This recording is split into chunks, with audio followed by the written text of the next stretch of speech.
오늘도 치열하게 하루를 보람있게 보내셨나요? 아니면 언제나처럼 매일 반복되는 똑같은 하루에 아무런 의지 없이 빨리 하루가 끝나기를 바라면서 보내셨나요?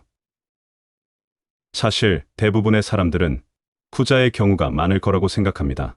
하지만 매일 반복되는 루즈한 하루에서 어떠한 의지를 가진다는 것은 결코 쉽지 않은 일입니다.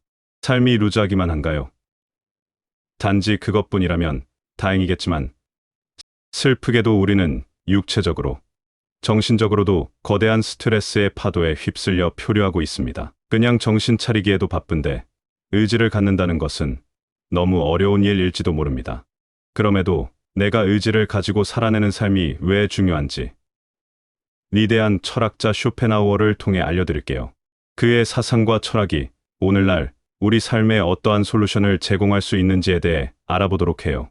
저를 믿으세요. 생각보다 더 재미있습니다. 쇼펜하우어를 대표하는 것 중 하나가 삶의 의지입니다.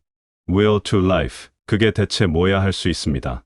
쇼펜하우어는 의지는 우주의 모든 것 뒤에 있는 원동력이라 하였습니다.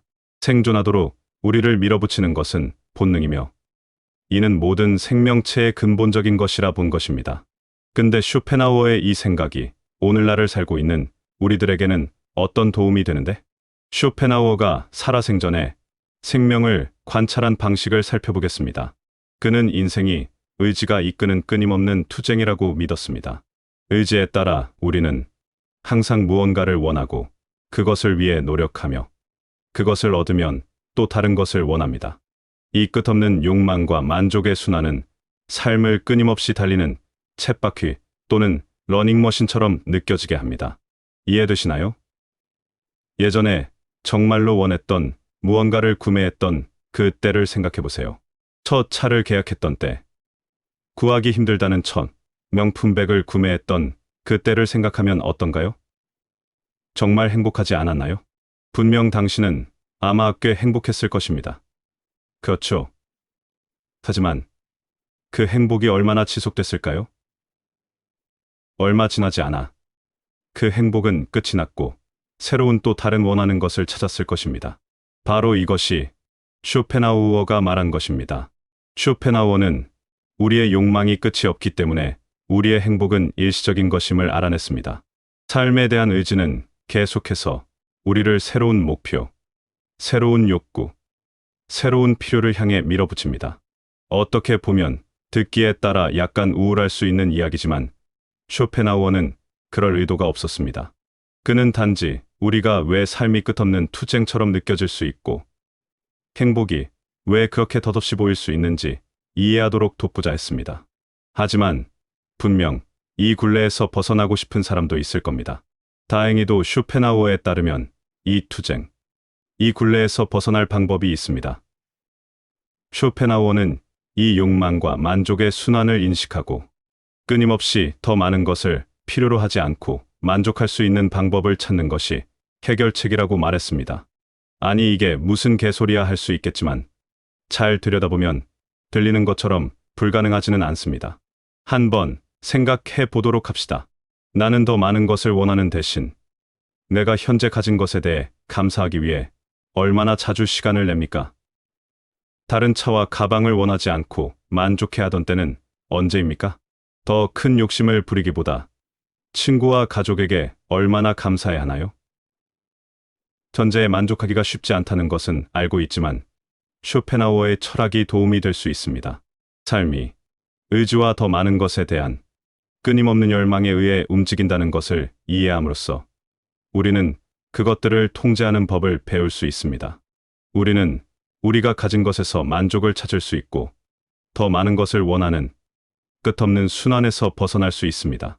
현대 사회에 살고 있는 우리는 트렌디한 것, 가장 좋고 비싼 것, 이 다음의 것이 필요하다는 메시지를 끊임없이 때와 장소를 가리지 않고 보내는 사회에서 살고 있습니다. 그러나 쇼펜하우어의 말을 마음에 새기고 한 번만 잠깐 생각해보면 다른 방법을 찾을 수 있습니다. 우리는 항상 다음 큰 것을 찾기보다는 우리가 가진 것에 감사하고 그 순간의 행복을 찾을 수 있습니다. 이것은 우리 삶에 큰 변화를 가져올 수 있습니다. 우리가 가지고 있지 않은 것에 대해 끊임없이 스트레스를 받는 대신에 우리가 가진 것에 대해 감사함을 느낄 수 있습니다. 우리는 그 순간에 만족감을 느낄 수 있으며 항상 더 많은 것을 찾지는 않습니다. 그리고 그것은 강력한 삶의 방식입니다.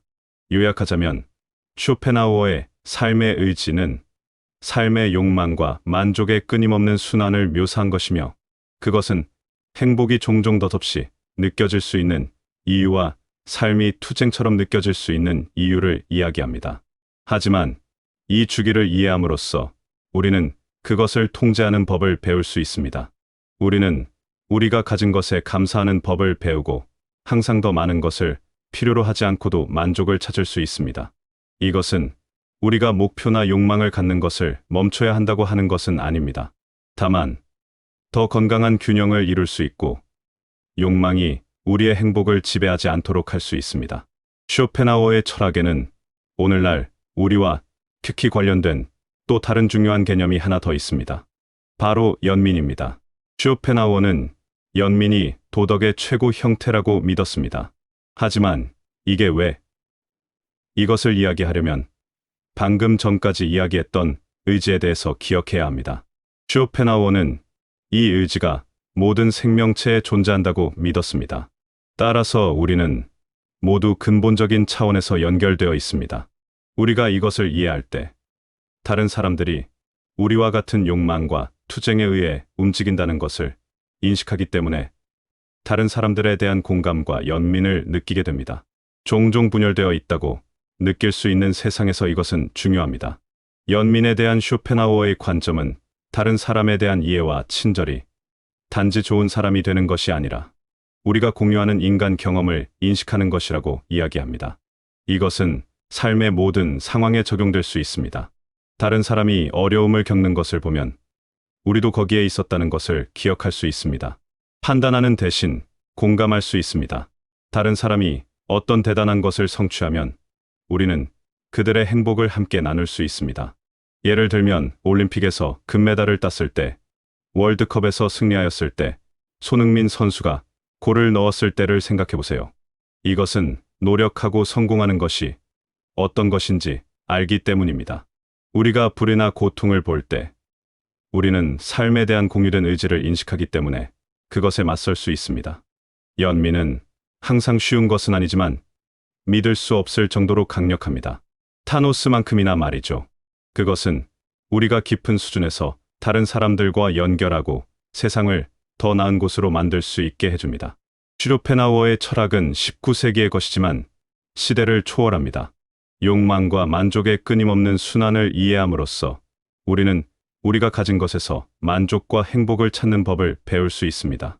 그리고 삶에 대한 우리의 공유된 의지를 이해함으로써 우리는 다른 사람들에 대한 더 깊은 연민을 발전시킬 수 있습니다. 다음번에 새로운 것을 갈망하게 되면 잠시 시간을 내어 내가 이미 가지고 있는 것을 돌아보고 감사해 하는 시간을 가져보시면 어떨까요? 그리고 다른 사람이 어려움을 겪거나 성공하는 것을 볼 때 당신이 공유한 경험을 기억해 보세요. 이러한 관점의 작은 변화는 우리의 행복과 삶, 세상에 큰 영향을 미칠 수 있습니다. 철학은 추상적인 아이디어나 복잡한 이론에 관한 것만은 아닙니다. 더 좋고 행복한 삶을 사는데 도움이 되는 통찰력을 찾는 것입니다. 따라서 쇼펜하우어의 생각은 오래 지난 것일 수 있지만 현재도 여전히 강력합니다. 쇼펜하우어의 철학을 통한 여정에 함께해 주셔서 감사합니다. 이 여정이 흥미롭고 깨달음과 위로에 도움이 되었기를 바랍니다. 계속 생각하고, 계속 질문하고, 계속 탐색하세요. 세상에는 당신과 같은 사람이 더 많이 필요합니다. 지금까지 방구석 철학이었습니다. 시청해 주셔서 감사합니다.